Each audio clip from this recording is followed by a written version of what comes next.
Alright, ladies and gentlemen, I have just seen the 2018 release of Gringo, which is about a man who works for a drug company that goes to Mexico and has an adventure.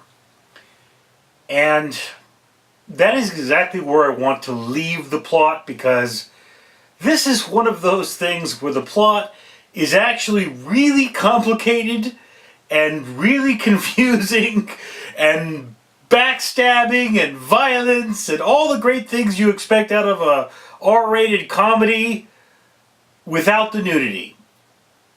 Which, given all the sex that's in this movie, you would expect there to be some nudity. But no, there's no nudity. And I just, Charlize Theron, I believe, plays the female lead in this. And it's like, okay, but, I mean, there's a bunch of sex scenes there.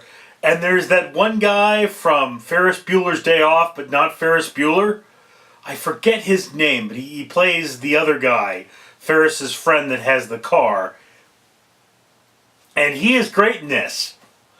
It's one of my favorite parts of the movie, but I digress. Again, this movie is a little dated already because it revolves around a drug company developing a marijuana pill, and they're trying to be the biggest, baddest thing. And then, of course, there are varying forces trying to get their hands on this pill, and so on and so forth. But it really devolves into something. It's what this movie is. It's so hard to describe. This situation is a total powder keg. Everything is about to blow up, so everything blows up. And it's a fun movie. It really is a fun movie. You follow this guy. He does everything he's supposed to. He's a good guy. You root for him 100% of the time.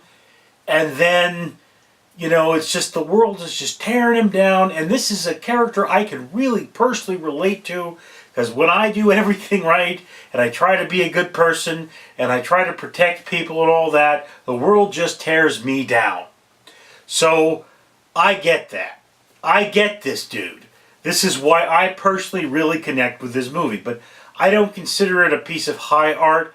I don't know if it's going to be one of those movies where 10 years from now I'm going to say, hey, I want to see Gringo again. I honestly don't think. This is a fun movie. It's a really fun movie. And I recommend you see it. However, let me premise that with the basic fact. There's nothing in this movie that makes it a theater watch. There are no big special effects.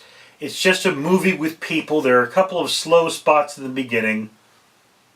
So if you have to see the big bad movie of the week, whichever it may be, Gringo is that one where it's not going to detract that much if you see it on your TV.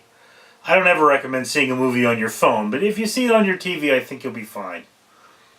In that respect. Again, I really enjoyed this movie. It was a very fun film. It was just a lollygag of things getting worse and just things happening and all of these bizarre double crosses, and everybody is screwing everybody else, both figuratively and literally. And then, in the end, many of the guilty are punished, and many of the not so guilty are not so punished, and you were kind of wondering who was who. But this is not a movie where you walk away from that feeling as though there's some kind of a life lesson. This is the movie that makes you feel better when you've had a hard life. That's what this movie is. It's the movie that makes you feel better when you've had a hard life. So I personally would say, watch this movie and take a shot every time somebody double crosses somebody else, and you'll probably pass out in the first hour of the film. But hey, good movie. Not a bad movie. Totally happy with that. Of course, I also have to admit I didn't want to see Gringo. What it is I've got Movie Pass. I went to the theater, and the first showing I could get to was Gringo. So that's what I watched. Anyway, that's my opinion. I'd love to hear yours down in the comments below. I'm Richard.